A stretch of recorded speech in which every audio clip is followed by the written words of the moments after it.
United States Army presents The Big Picture, an official report produced for the armed forces and the American people. Guest narrator for this issue, Mr. Henry Fonda.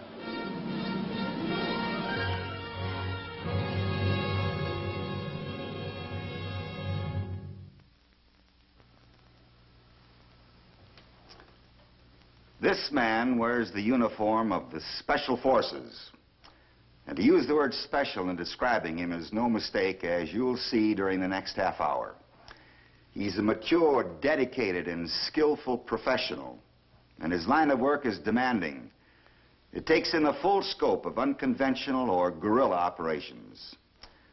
Special warfare involves three types of activity: unconventional warfare, psychological warfare, and counterinsurgency operations.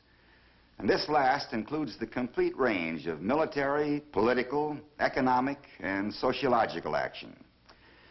New emphasis is being placed on unconventional warfare, and the reason isn't hard to see.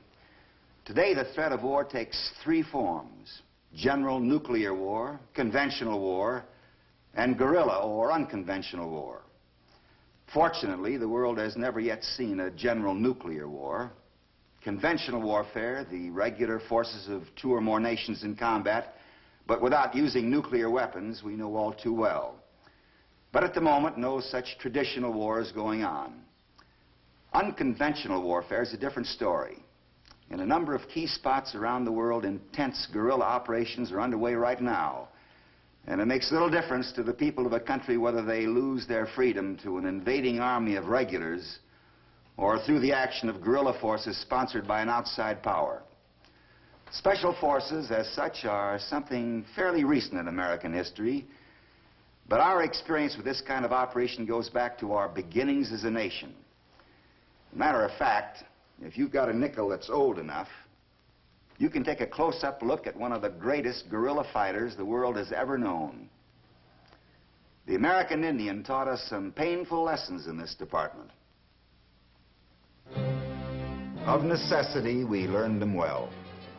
To live and move where the going was wild, to move fast and undetected, to become a part of the terrain, strike with stealth and silence and be gone before the enemy's conventional forces could react. In revolutionary times, Francis Marion's will-o'-the-wisp raiding earned him a title which has endured: the Swamp Fox. During the Civil War, General Morgan's Confederate guerrillas silently destroyed hundreds of miles of railway tracks, essential avenues of supply for Union forces, doing effective damage far beyond forces 10 times their number.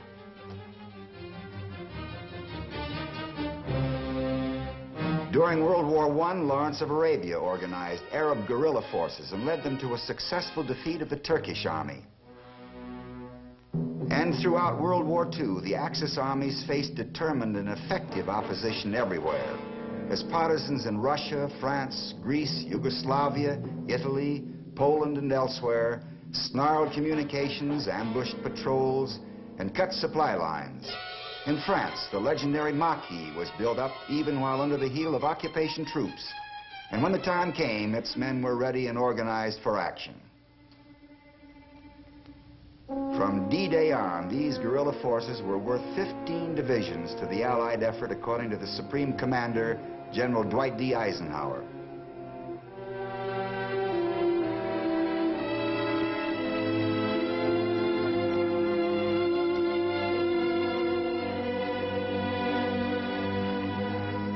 In the Philippines, Japanese forces faced wiry and elusive guerrilla groups which operated from jungle and mountain, harassing the enemy and sending out a constant stream of intelligence information to our forces in the Pacific.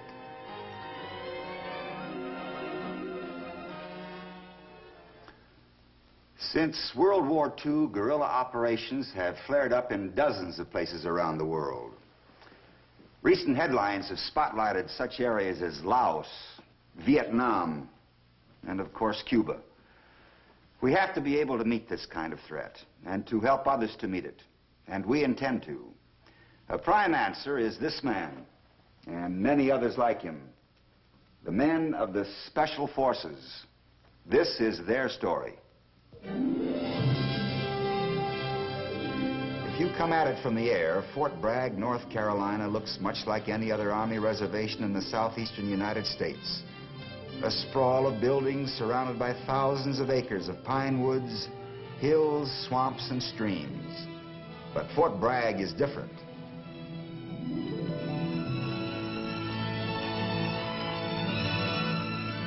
It's different because here the 7th Special Forces Group of the 1st Special Forces has its headquarters. And here the most demanding military training establishment in the world operates, the U.S. Army Special Warfare Center. These soldiers are different too. You have to look closely to see it perhaps, but in the next few minutes we will see that the difference is there. These are among the most able and most highly motivated men bearing arms in the world today. At the Special Warfare Center, they have occasion to work closely with men from the armed forces of other nations of the free world. Nations which are faced by communist guerrilla activity as a dangerous reality and an ever-present threat. Here they learn what they can do about it.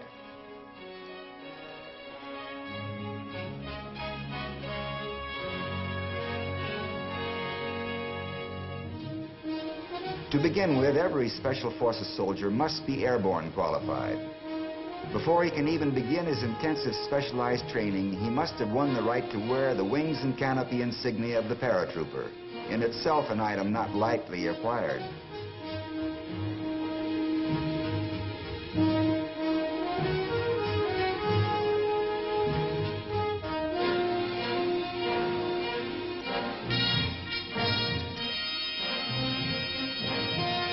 There's no special age limit for men of the Special Forces, but clearly without perfect physical condition and deep reserves of endurance, no man can meet the demands this assignment will place upon him.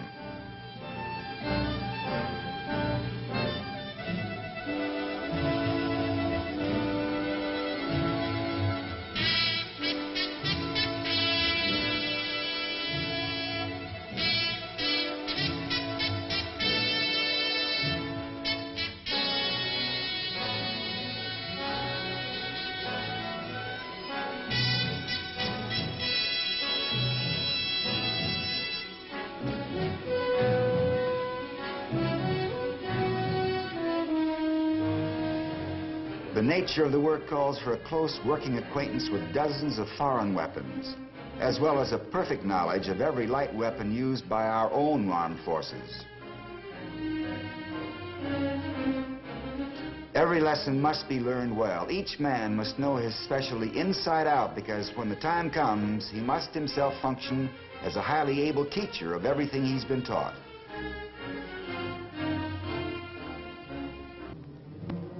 Always, formal instruction is followed by intensive practical application. At the firing range, he works with weapons common to the Far East, South America, Europe. His fingers become familiar with the ammunitions used by each.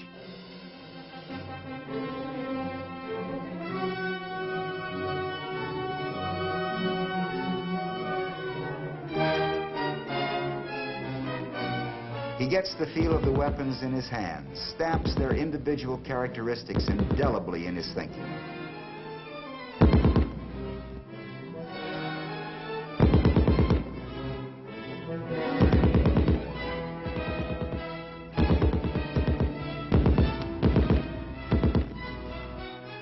He tries for himself what they can do. He learns by doing.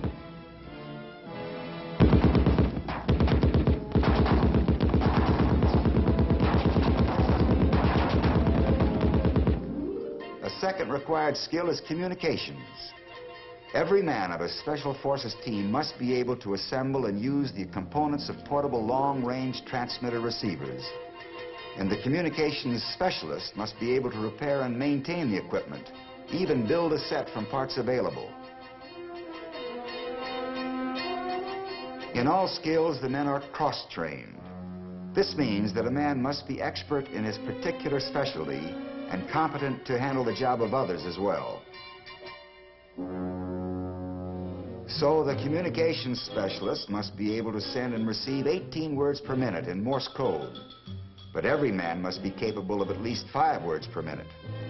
Special Forces work is a risky business, and no one man can be indispensable. The guerrilla's life is limited to the isolation of wild terrain. He can't live and operate within walking distance of a supermarket, so he fends for himself, with traps like these providing rabbits, wild pig, and other small animals for food.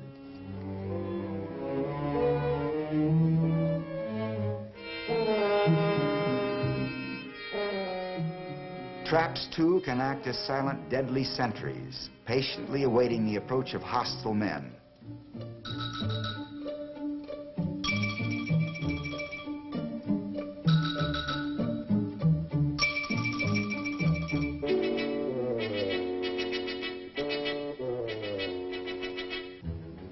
First aid is another of the basic skills which Special Forces carries far beyond its ordinary meaning. The Special Forces medic carries a kit which provides surgical tools and even a basic set of dental instruments. Through weeks of work with Army doctors, the Special Forces medic acquires almost as much practical knowledge as did the country doctor of 25 years ago. He learns to set a broken bone, care for a gunshot wound, remove an appendix, treat a serious burn. And of course, every man is cross-trained in basic first aid.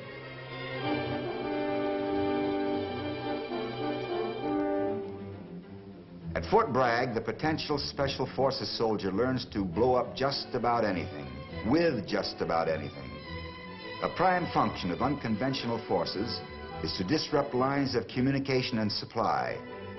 Here the student learns just how much of which kind of explosive placed exactly where will do the job.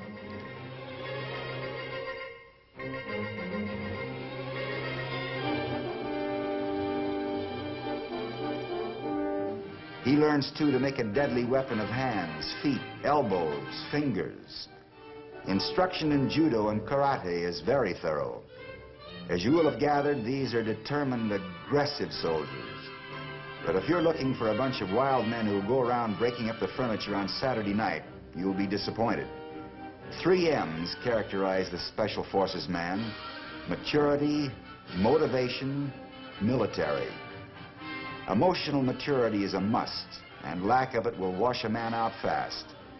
And without deep motivation, or to say it a more familiar way, dedication to the job, none of these men would be here. They are soldiers with a purpose.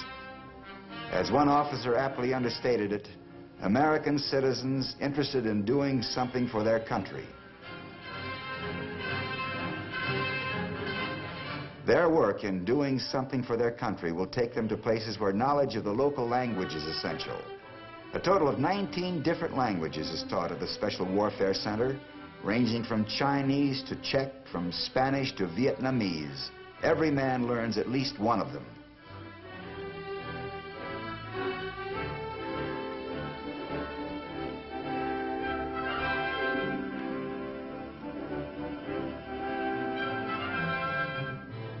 All the training, all the work is directed toward this moment. This is where an actual assignment begins for a Special Forces team, the isolation area, where they will be briefed in detail about their mission. They will leave behind them in the isolation area all personal items, anything which might serve to identify them. Security precautions are a familiar and accepted part of their work.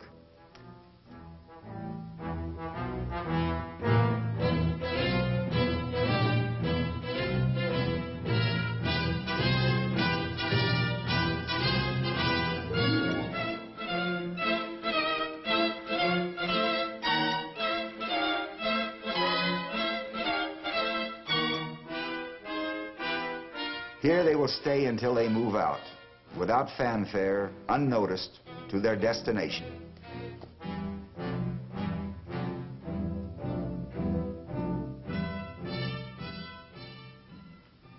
Security is an important word in the vocabulary of the Special Forces man.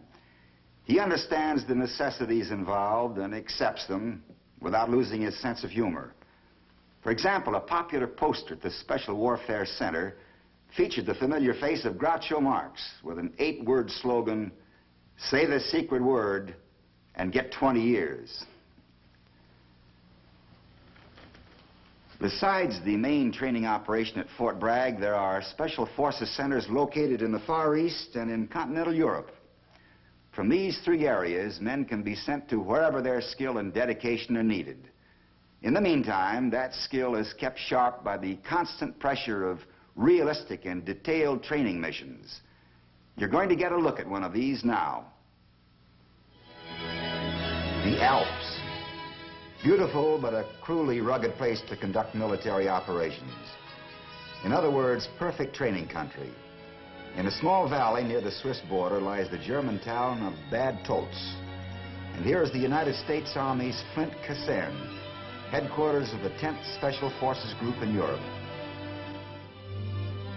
Training missions are frequent, rugged, and realistic, and each of them begins, as would an actual operation, with a highly precise and detailed briefing.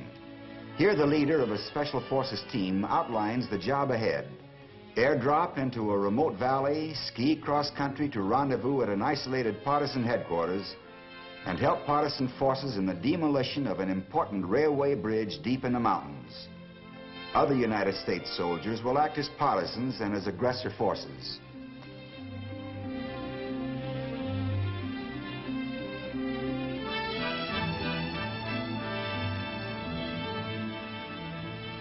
At dawn on the pre-selected day, the team is ready for airlift. Parachutes on and equipment checked. Much painstaking planning and rehearsal are behind them. From this moment, things must move with speed and precision. They will be over the drop zone in an hour.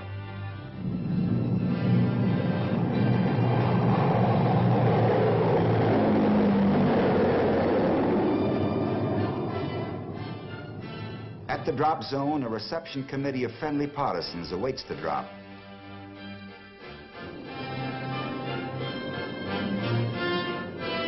These men are few, but they are highly important.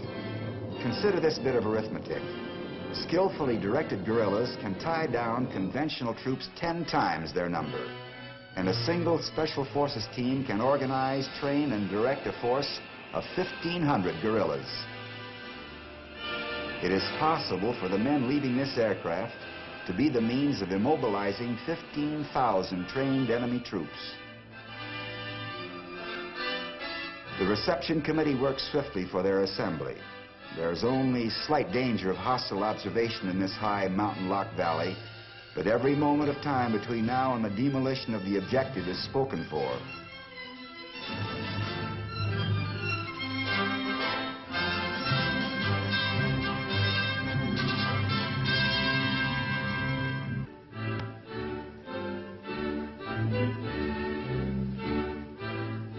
With the reception committee leading, the team is soon under cover of the woods and on its way to the partisan camp.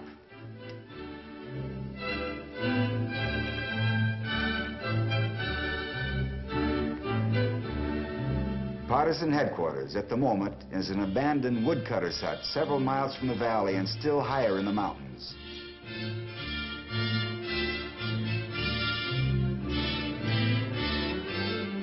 There's a cordial welcome for the men of the team and for the supplies they've brought with them, especially the much-needed explosives.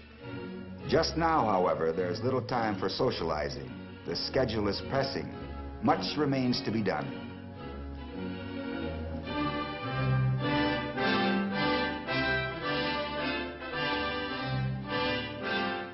According to plan, members of the Special Forces team go along with a raiding party to advise and aid the partisan leader and his men in the demolition of the bridge. This will be a typical guerrilla operation. Interdiction is the military word for it, and it is the guerrilla's stock in trade. Its meaning is simple: cut communications and supply lines, destroy personnel and equipment, come from nowhere, strike, and disappear to strike again another time and place.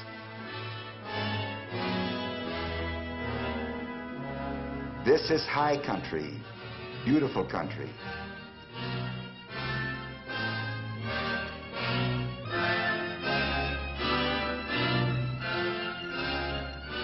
It can also be dangerous country.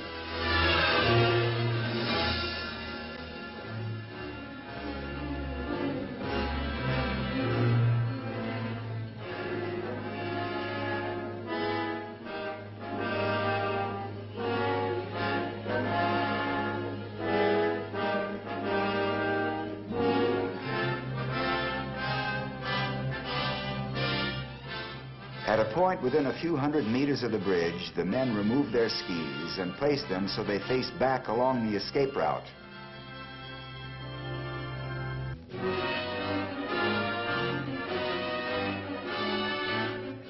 The movement from partisan headquarters has taken longer than estimated and longer than allowed by the time schedule. Only 15 minutes remain to line up the operation, strike, and get out.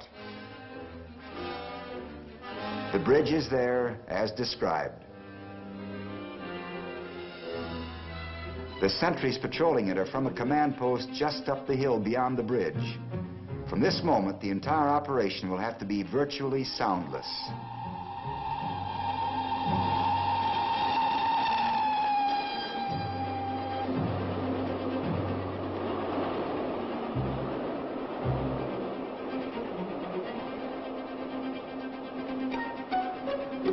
One group will have to get in close and take out the sentries without rousing attention in the nearby command post.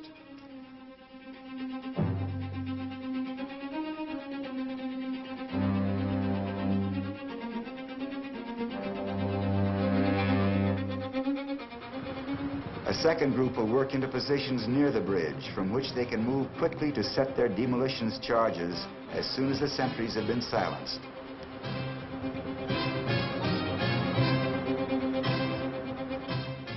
Time is running out. If the schedule laid down by the command at Bad Tolz is to be met, less than 5 minutes remain. Following military procedure, the Special Forces men act as advisors and observers, but will take no part in the action itself, except in extreme emergency.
The explosion alerts the security troops at the enemy command post. With well-trained tracking dogs, an aggressor team begins pursuit over terrain they know well. For the guerrilla force, the problem now is to gain as much lead as possible on the aggressor troops.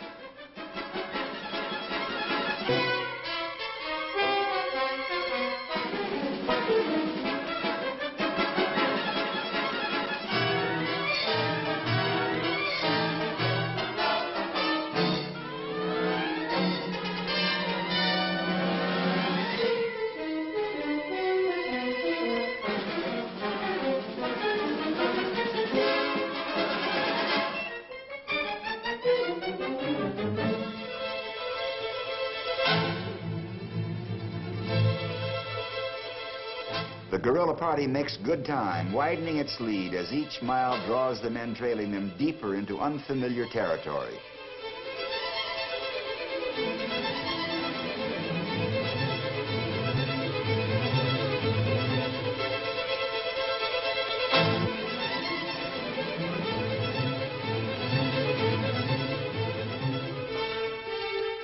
Finally, the chase is abandoned.